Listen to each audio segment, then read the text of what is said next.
This might be the most alpha-packed crypto video that you watch all week because today I'm going to be running through my exact trades for the week by giving you my altcoin watch list. Now, in this video, I'm going to be showing you what I'm currently buying, what I am longing, and also what I am shorting this week in a market which may seem boring to the naked eye with Bitcoin not moving, but underneath the surface, there is a lot of news and a lot of stuff happening with altcoins that I want to break down. So I'm going to go through each individual altcoin step by step in today's show and give you my guide, my thoughts on that alt, my trading plan for that alt. And if you guys do enjoy this video, click the thumbs up because I will make this a regular video if you guys respond well to it every single Monday as an outlook for the week and my take on the altcoin market. So in front of you, you can see a little sneak peek as to some of the altcoins that I will be mentioning in today's video, but I also want to deep dive into each one and tell you what I'm doing. Am I longing? Am I shorting? And what is the plan? There are also some smaller caps, which I'm not showing you on the screen right now, which we are going to get into in today's video. So let's stop talking. Let's just kick it off. Let's go quick. Let's get straight to the alpha. And by the end of this video, you should have lots of trade ideas to get the wheels in your mind turning. And obviously the ones that you agree with, maybe you can look to make your own positions based on some of the logic I share. And the ones you disagree with, well, that's okay too. It's my job to give you my opinion, and it's your job to do your own research as well. So let's continue with this video. The first altcoin that I want to talk about is SHIB. This is a huge week for SHIB with their highly anticipated Shibarium Layer 2 launch finally coming. Now, what I'm starting to see is a lot of people jump the gun and starting to short SHIB. Now, although that short so far has played out, I wouldn't get too caught up in shorting aggressively, considering there could be a squeeze into the news or the launch of the Shibarium L2. My bias does lean, to be fully transparent, with shorting SHIB, but only if we get a squeeze to the upside. Otherwise, I just don't think it's high risk reward. So firstly, what is Shibarium? It's essentially going to be a layer 2 solution for SHIB to become more decentralized and I guess offer utility to a token that in the past didn't have much utility beyond just being a meme. What I anticipate happens when this launches is there is a lot of LPs on chain that are paying crazy APRs, and I expect a lot of people to farm and degen and go crazy on chain. That could lead to a bit of short-term demand for SHIB, but as we know, buy the rumor, sell the news is also prominent in crypto. So if we do get a continued push to the upside, then hopefully I get another chance to short at this 11.35 level at the previous high if we get rejected there. If not, I think it's a bit of a late short now heading into this 200 MA on the hourly. It looks like to be a little bit of short-term support if it does get there. So a bit of a late short now, but if we do get that squeeze, which I think we definitely can get, then I will look at shorting SHIB. On to the next one, HBAR. HBAR has absolutely pumped into the news that the Federal Reserve is going to be adding an HBAR-enabled platform to their list of service providers. FedNow has now added HBAR to its service provider showcase. Micropayments company DropCC. Drop enables micropayments in HBAR, USD, and USDC.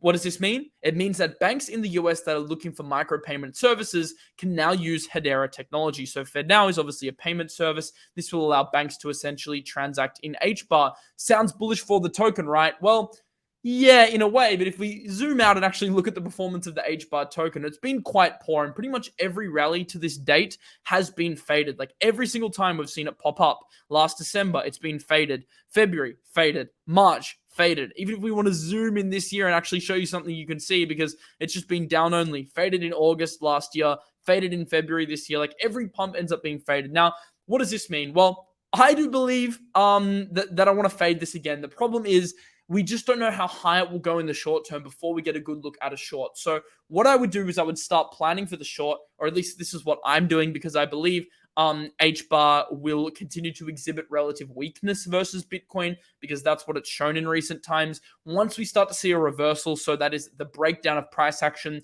on your smaller time frames like your hourly and your 4 hourly, I may start to look, if it loses momentum, at shorting the HBAR token. But I just wanted to come in here and say that I'm not interested in going long, just because I'm skeptical this rally lasts like the last rallies. But look, you got to give the community credit; they're really strong. All right, next let's talk about the meme coin DOGE. But before we get into DOGE, and then I want to talk about Sandbox with its major unlock and my plan for that, I want to remind you that we're doing a massive giveaway at the moment. So we do a lot of giveaways on the show, but this one is one of the biggest ones that we've ever done.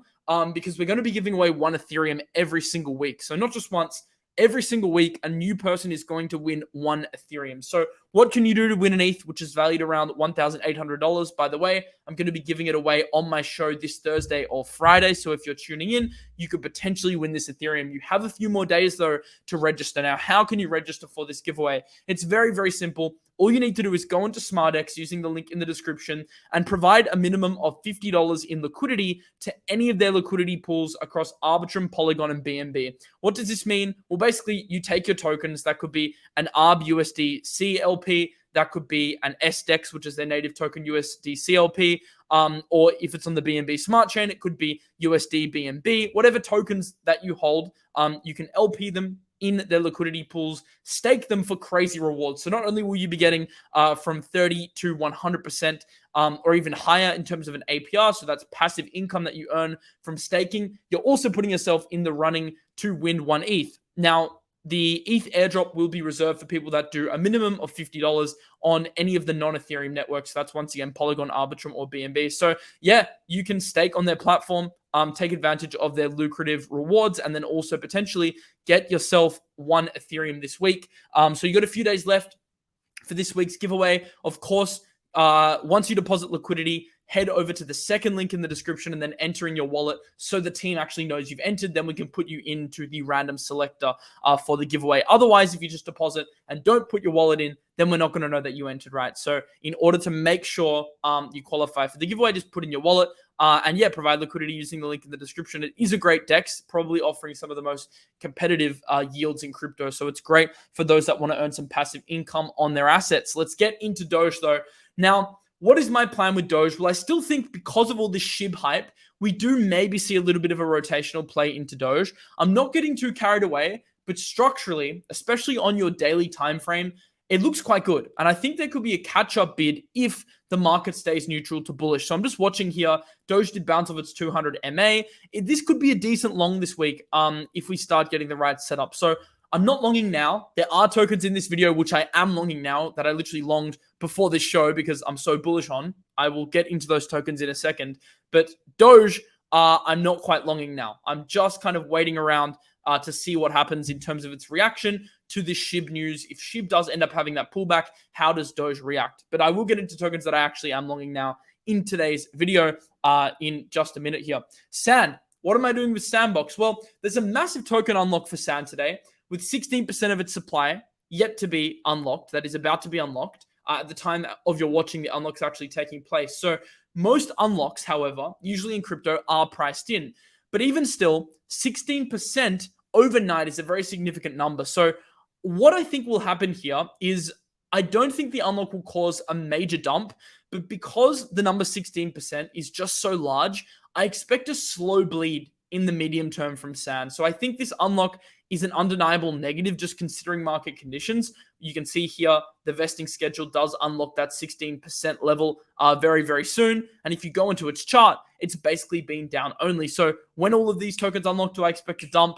Not necessarily, because the market often prices it in. In fact, we could even see a little move to the upside. But what I do think over the next few months is it might be tough to be a Sand holder. Of course, you have that major 200 MA level that I'm looking at here on the daily that you would need to break to even exhibit any sign of bullishness. But until we break, I mean, I would just keep fading the pumps on Sand, to be honest. I'm just not very bullish on it. So that is one to watch this week because of its major unlock. All right, now we're getting to some of the most fun stuff in this video. 𝗕𝗕𝗄. So like Doge, very similar plan here. It's running off the SHIB hype. I think it actually has outperformed Doge over this period. So I think that's a good sign. And I think with 𝗕𝗕𝗄, the longer that it establishes itself as a strong performer during times when meme coins perform well, the more validity it has as a meme for next cycle. So what I think about 𝗕𝗕𝗄 is just the longer it survives here and performs well, the better. So for me, 𝗕𝗕𝗄 isn't necessarily a long this week. I may make an exception if we break above this horizontal that we traded during the run-up. By the way, we made a 10x on 𝗕𝗕𝗄. I shared all those trades live on the show, and I even helped the winner of the 𝗕𝗕𝗄 trading comp to hit the short on the show. So we absolutely killed the 𝗕𝗕𝗄 trading originally, and my levels that I originally used for 𝗕𝗕𝗄, they haven't changed. So I've still got this huge resistance level that was flipped into support during the initial breakout as our next target. If you flip that and we hold on that on the 4 hourly and the daily, I actually do think there could be a short-term long, but for me, I'm not looking so much at trading this, although it does look bullish with the break above the 200 MA.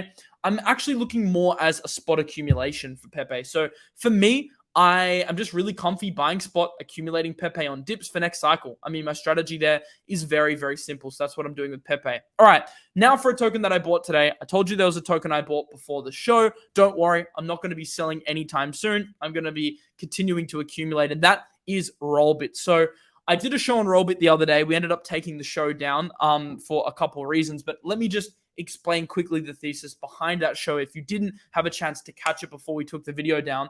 Rollbit is essentially a crypto gaming or gambling protocol that basically enables you to leverage trade on their interface, and they also have a sports book, so sports betting and casino games integrated into the platform. It's gained a lot of traction off the back of its really slick UI, and to be honest, even I like using Rollbit because it's just so slick and easy to use as a platform.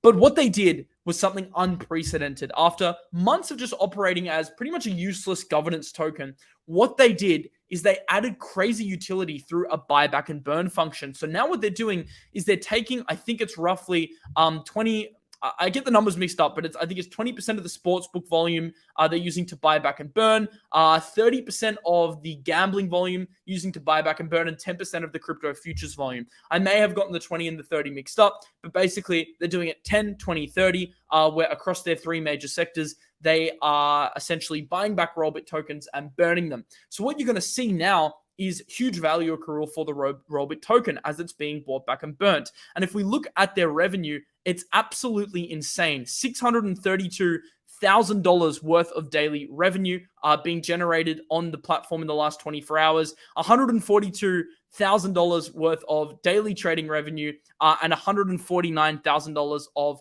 sports revenue being generated. And that is not like total revenue. So that's not trading volume. That's actually revenue being generated by Rollbit. So these are huge numbers. We're talking absolutely massive numbers for Rollbit.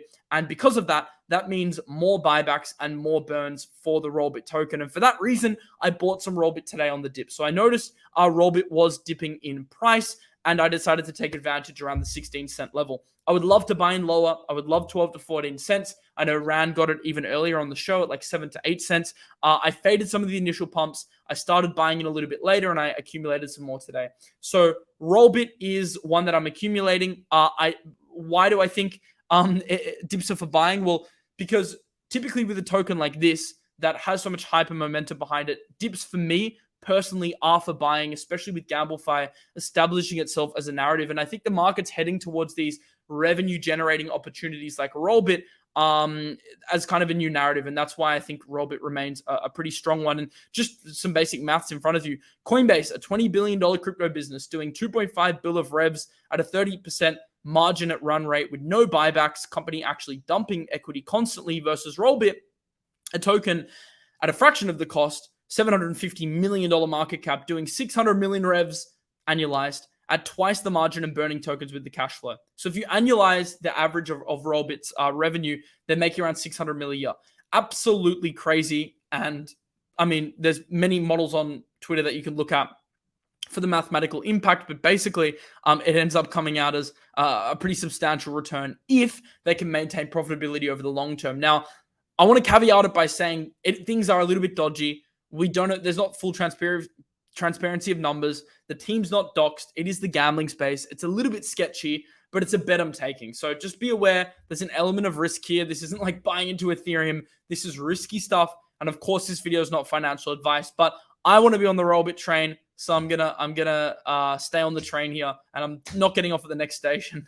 We'll see how it goes. And look, if I sell, I'll make sure to tell you on the show. But for now, I'm just accumulating because dips are for buying, in my opinion. And as you can see in front of you, the most hated coins in crypto have actually been the best performers. So it's important to not have a bias when it comes to this market. And if something is generating a profit and you see the value prop, sometimes you have to put aside your bias and just join the market. And I think that's what a lot of people are kind of realizing about Rollbit, myself included. Now, off the back of Rollbit, although I love following the leader, there are some rotational plays I'm looking at. I will say, generally with these narratives, following the leader is going to be your better bet. So buying Rollbit because it's the standout coin in the narrative, although a lot of people try and play the rotations to try and outperform Rollbit on a higher beta, Rollbit often will end up being the best play. And this is not just synonymous for the gambling narrative. It's also synonymous for many other narratives in the market. The same thing happened in like gaming coins. The same thing tends to happen in like Telegram bots at the moment with Unibot. A lot of people trying to catch that next rotation, but Unibot just kept outperforming. So same thing happened with 𝗕𝗍𝗄. Remember in April, 𝗕𝗍𝗄 was performing as a meme coin. Everyone tried to catch the next rotation and 𝗕𝗍𝗄 ended up outperforming. I kind of think a similar thing could happen with Rollbit. That's why I'm positioned heavier in Rollbit than other gambling coins. But I did look at Coco and WINR and I added a little bit of exposure just because I don't know. I wanted to feel something. I just wanted to degen a little bit. If there is a rotation, if gambling establishes itself as a narrative, I wanted some exposure to a higher, better play, fully knowing that Rollbit is probably still the best play. So what's Coco? Coco is a pretty janky, shitty looking betting platform, but they are making real revenue share. And that's the cool thing about the platform. You can see it's not a great platform. I'm not telling you this is a great product. I'm certainly not shilling this either. But we can see that the daily profits have been quite strong relative to their market cap. So it's on my watch list. Well, I did buy some for that reason. WINR, I actually haven't bought yet. So I actually have not bought this. But I am looking at it. It's on my watch list. And this is just another gambling one that I think is very interesting because they're basically trying to be like fully on-chain. So fully decentralized. Each transaction operates in a multi-asset liquidity vault. So there's no middlemen, no providers. This, they think, puts them in a better perspective from a regulatory point of view. So that is one thing I do like about the platform. And that's why it's on my watch list alongside Coco. But just remember, Rollbit's probably the best one out of all of them. All right, let's get off the gambling subject and go to RUNE because this one is also a massive topic. Now, RUNE has come back into the spotlight because they announced the launch of their lending product. I did have Drake on the show the other day to talk about Frax, and one other thing that he talked about was RUNE and just how bullish he is on the RUNE product. And what you need to know about RUNE is it really is a product that thrives in a bull market because of its reflexive tokenomics. So TVL stacks faster based on the omni-chain pools needing to balance themselves in terms of Bitcoin liquidity. It's quite complex, but essentially the omni pools will gain in total value locked faster than your average protocol because they need to be balanced. So if Bitcoin deposits go in, you need deposits on the other side to match. So that results in when liquidity is coming onto the platform, huge benefit for the protocol. And then when liquidity comes off the platform, the reflexive nature of it works the other way and the platform actually loses a lot of traction. And loses a lot of TVL. And that's what happened in the bear market. But RUNE's one of these that will perform super well in the bull market. In my opinion, it's really a bull market coin, which makes it hard to DCA and stack into. That's my main skepticism about RUNE. Like, it's going to be an amazing coin for the bull run, but it is pretty hard in this market to stack it because it can have long periods of underperformance. But we know when it rips, it rips. So pay attention because the on-chain metrics look quite good. We know, their Thor lending is happening. They're going to have a 5 mil RUNE collateral cap, Bitcoin, ETH as collateral. So you'll be able to put up your Bitcoin.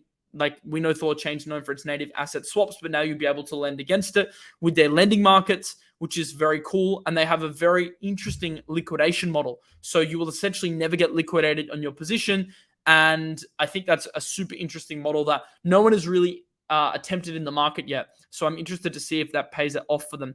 TVL starting to uptick just a little bit. If I zoom in here, you can see we've had a little bit of a spike around the time of their lending launch. And you can also see the spike on the daily here as well. So interesting times for RUNE, and I'm certainly looking at it. And they also announced they might do perps next. So the actual ThorChain account hinted at them maybe doing perpetual swaps. So that was super interesting as well. Now onto Thor, which is the main DEX. It's called ThorSwap on the RUNE network. Now, this is a higher beta play to RUNE. So if RUNE goes up, this will pump more. But if RUNE dumps, this will dump way more. So if RUNE continues to run, I would look at this. However, it's already massively pumped. So unless there's a massive healthy pullback into like a nice pocket, and you'll need to determine that based on your own technical analysis, then I would probably avoid this one for now. But for those degens that really like RUNE, obviously that's your higher beta play. The next coin I want to talk about is DYDX, and then we're going to get into one that I think a lot of you want to hear about. And that, of course, is Unibot, the Telegram bot narrative. Where do I think that is going next? That's something we're going to discuss. But just a short break before we get into that. to thank one of our official show partners, Spool Finance. Spool Finance is basically your ultimate DeFi yield product, which is going to allow any user, when their V2 launches very shortly, to create custom vaults, and you'll be able to earn yield in these vaults, but also it can execute automatic asset swaps on your behalf to essentially auto compound for you. So it's going to be very efficient because you can create these vaults. You can have very complex strategies with multiple assets, and it will automatically swap those assets back into your LP position, so you can continue to compound and not do it manually. So it will take over the process for you. So I think it's one of the best DeFi products I've actually had the opportunity to use. I did play around with their V2 and it looked absolutely awesome. That was obviously a private beta test, but the public version will be out very soon, which I'm excited about. Of course, you can't use it right now. So you might be wondering, well, Mars, why are you telling us if we can't even use it yet? Well, it's because they have a giveaway in the meantime for you to stay involved in their ecosystem. So there is $5,000 up for grabs. They're going to be giving away $1,500 to each of 30 participants. So if you do want to win some of this prize pool, all you need to do is click the Zealy link in the description. It's the second link under Spool, and visit their website, follow them on Twitter, join their Discord, and join their Telegram chat, etc. And once you do these tasks, you can enter their giveaway. So their 5,000 prize pool for 30 participants. So if you do want to win that giveaway, link in the description. And of course, keep your eye out for V2. That's why I recommend doing this Zealy campaign, because then you'll be following them in their Telegram for the major updates when it hits. Full disclosure, I am a Spool token holder as well. I do believe in the token. That's why I hold the token. So maybe a little bit of alpha there if you want exposure to that side of things. But, of course, not financial advice. And of course, I do have a vested interest in the token. But it's a very, very cool product. And I wouldn't have invested if I didn't think it was a cool product. So keep your eye out for that. All right, let's get on with the final third of this video. Still probably have a lot of alpha to come. In fact, I know I do, because Unibot's probably the hottest topic. And then we also have Say, who have an airdrop coming. So lots of nice stuff to talk about. Let's get into it. DYDX launching their public V2 testnet tomorrow. We have seen massive increases in open interest across the board, and around 2 mil spot buying in the last week alone. So that's really positive. However, I don't have a good edge on this one. I don't have a good read, apart from the fact that if you look at the chart like this, it looks like it could get rejected in this area as a buy the news, buy the rumor, sell the news. Sorry, got that mixed up. Event. So I'm just really paying attention to whether we see a reversal like this. And in that case, DYDX does become a short after running up so aggressively. It's going to take a lot of power to break through that 240 level. So I don't have a huge edge, but yeah, this product launch could potentially signal buy the rumor, sell the news, but I don't know if I'm trading it. I'm just putting it out there for the traders out there to watch DYDX. This is a watch list video. Sometimes I don't take the trade. Sometimes you guys should just watch the token. The next one, though, I do want to take a trade. I'm not in a long position, just full disclosure, but I pretty much wish I was in a long position, because Unibot's had an absolutely insane run, and it's actually performed very similarly to Rollbit, like probably the second, alongside Rollbit, most explosive narrative in crypto. It's just been going up and up and up. I mean, I'll show you on the chart. You guys already know what Telegram bots have done, but just look at this. Absolutely insane posting. What is it? Let's get the exact stat. 235% over the last 30 days. I'm sure it's in the thousands for the last couple months. So Telegram bots are really hot. They've shown us a new interesting take on what a front end for trading can look like. I'm very bullish long-term on Telegram trading bots and just trading bots in general. It just makes the experience easier for the average user. And I think it's a huge value add. And I actually had a chance to use their products yesterday, and I thought it was amazing. I'm blown away, and I'm going to be using it a lot in the future. But in terms of the token, I don't hold it. Now, I think, though, I'm treating this similar to RLB. So it hasn't had that pullback that Rollbit gave me today to buy in. But if it does get that really big dip and things are still structurally looking good, I think I may accumulate some Unibot. Also, Murmur's coming, that Unibot X, their new product, is launching this week. I've heard really good things about it, by the way. It's their new upgraded product. But it could be a sell the news event. So if it is, I'll look to accumulate spot. This isn't a leverage trade, but I do want to add this to my bags, only on a bigger pullback, though, because the thing is, you don't need to always chase the tokens that are pumped in this market. Sometimes if you've missed something, it's better just looking for the next thing instead of going for the old thing. But I do think, though, there might be one last opportunity in Unibot if we get that pullback. And that's why I'm not ruling out adding it to my portfolio. But for me, I did opt for Rollbit over Unibot, because it's got that like genuine revenue generation to underpin it. So does Unibot, by the way, but it's a little less clear, the value accrual, than the buyback and burn mechanism. That's like one of the main reasons, apart from the fact we just got a bigger drawdown on RLB that I added Rollbit over Unibot. All right, let's have a look at Ape now. This is interesting. Andrew Kang actually did a tweet, and 𝗏𝗍𝗵𝗏𝗏𝗧 bought. So he said, have accumulated to accumulate Ape in anticipation for a hated rally in the next few months. Ape Fest will be the catalyst, so that's their festival, but near-term 8 figures in demand created by new games in the Yuga ecosystem, paired with solid high time frame technicals. I don't know if I'd say the high time frame technicals are solid, because it's basically being down only, but Andrew Kang's clearly a bull. Take with that what you will. 𝗏𝗍𝗵𝗏𝗏𝗧 on-chain Ape. He also did decide to add some Ape. So for me, this isn't a trade, but it may be a long-term accumulation stack. If you're bullish on Ape, may want to consider adding it to your spot portfolio. So that's the alpha with Ape. Not a trade for this week, but more of a spot add. The last token, last but certainly not least, that I want to talk about today is 𝗧𝗍. Now, this is probably going to be your most tradable token this week. So if you're still watching this video, glad you stuck around, because this is pretty massive. We've got the launch tomorrow. For everyone that followed my airdrop guide, whether it was in the video I did as a follow-up or my initial tweet, you would know, or you're hopefully in a good position for an airdrop, because we were all using the incentivized testnet. So hopefully we all get an airdrop. Fingers crossed we get a big airdrop. But if you aren't in the running for an airdrop because you didn't interact with the ecosystem, I think there will be trading opportunities here. So what I think could happen, and it's contrary to what a lot of people think can happen, is I think we'll see this low float, high FDV pump play out. What does that mean? Well, low float means low liquidity, low circulating supply initially for the token in the market, right? High FDV means high fully diluted valuation. Just like we saw with Aptos, just like we saw with 𝗬𝗎, you often get that initial pump when the token launches with the low float on big exchanges, especially exchanges like Upbit. So let's look at where it's launching. Basically every exchange. Bybit announced it, BitGet announced it, Binance announced it, but most importantly, Upbit announced it. I mean, this Upbit pump has almost become like a legendary crypto meme at this point.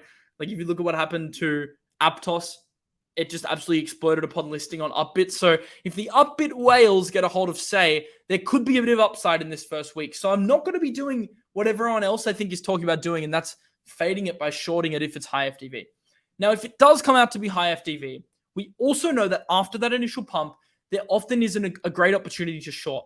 So we're going to monitor this when it launches, but if we see it come out at a 10, 20 bill FDV, like something outrageous, which we just don't think it's worth, then yeah, it probably does become like a relative short compared to comparable projects. So we're just going to need to see where it sits on the CoinGecko list in terms of market cap. But if it comes in too high, I think it can become a short. So I would definitely look at shorting, just not during the first couple of days. You got to be careful early with these coins, because they can wreck you early. When things are low float, it just doesn't take much to pump. Any sort of demand with that limited supply is going to pump the price. I also want to give a shout out to the Irishman, one of our researchers. Follow him if you have time, for helping me put together this list. He posts these lists on his Twitter every week. So that was my weekly token plus narrative watch list. If you want to trade some of these coins, not all of them are on there, but some of them are on G-Trade if you want to trade across Polygon or Arbitrum. And if you do decide to trade on G-Trade, they actually have a huge trading contest right now with a $50,000 prize pool. Now, it's actually a daily prize pool. So there's snapshots every day, as you can see here, every 24 hours, and the trading balance resets. So on the Polygon side, it's based on percentage P&L. So you don't need to be a whale. You just need a good percentage, and you can win a couple $1,000s a day, depending on where you finish. I think first place is 1,000, and then as we go down the rankings, it's a little bit less. But if you trade an Arbitrum, if you're more of a whale, then it's based on absolute P&L. So then it'll be based on the amount of capital that you can generate. So there's options for both whales and non-whales, percentage-based or absolute P&L. But what we do know is that there's huge prize pools every day. You can see here the rankings of the traders. You can see what profit they made as well. These guys will be in line for some pretty nice rewards. So it's $50,000 in terms of a prize pool, and it resets every single day, which is pretty crazy. So trading contest is live. It only takes place for another 5 days. So you only have 5 more days to get involved to win part of that $50,000. So Link in the description to trade on gains. They also introduced lookbacks, which was a cool network upgrade as part of their version 6.4, which is their order execution model. So you should now get better execution on your orders. They're continuously shipping updates to make the product more efficient and user-friendly, which is why I still believe it's one of the best dexes to use in crypto. And I'm not just saying that because they're our sponsor. You guys know we've been partnered with them for months. I've also held the token for months. And it's just been a fantastic ecosystem to watch grow. So shout out to the Gains fam for partnering with the show. Thank you guys for supporting, and thank you to the viewers for supporting. Let me know what you thought of this format in the comments below. Do you like these weekly watch lists? It's fast, it's alpha packed, there's longs, there's shorts, there's opinions. Do you like this as a whole package? If you do, give it a thumbs up, but let me know in the comments if you want me to do it again. If the response is good, then I will happily do this again next week and make this a regular Monday installment. Hope you enjoyed. Good luck with all these trades. I will keep you updated on my Twitter and here because I'll be streaming tomorrow or, doing a video tomorrow. There's tons of stuff happening. We've got the Say thing. We've got Sui. August is quiet, but I think it's going to heat up very soon. So it does pay to pay attention in this market. And there are always opportunities on chain, as we've seen through, OX, Unibot, Rollbit, all these narratives, meme coins, all performing well despite Bitcoin not doing much. So it really does show it's a bull market. 24/7 in crypto if you know where to look. I'll see you in the next video tomorrow. Good luck with all your trading, and I'll see you later. Peace out.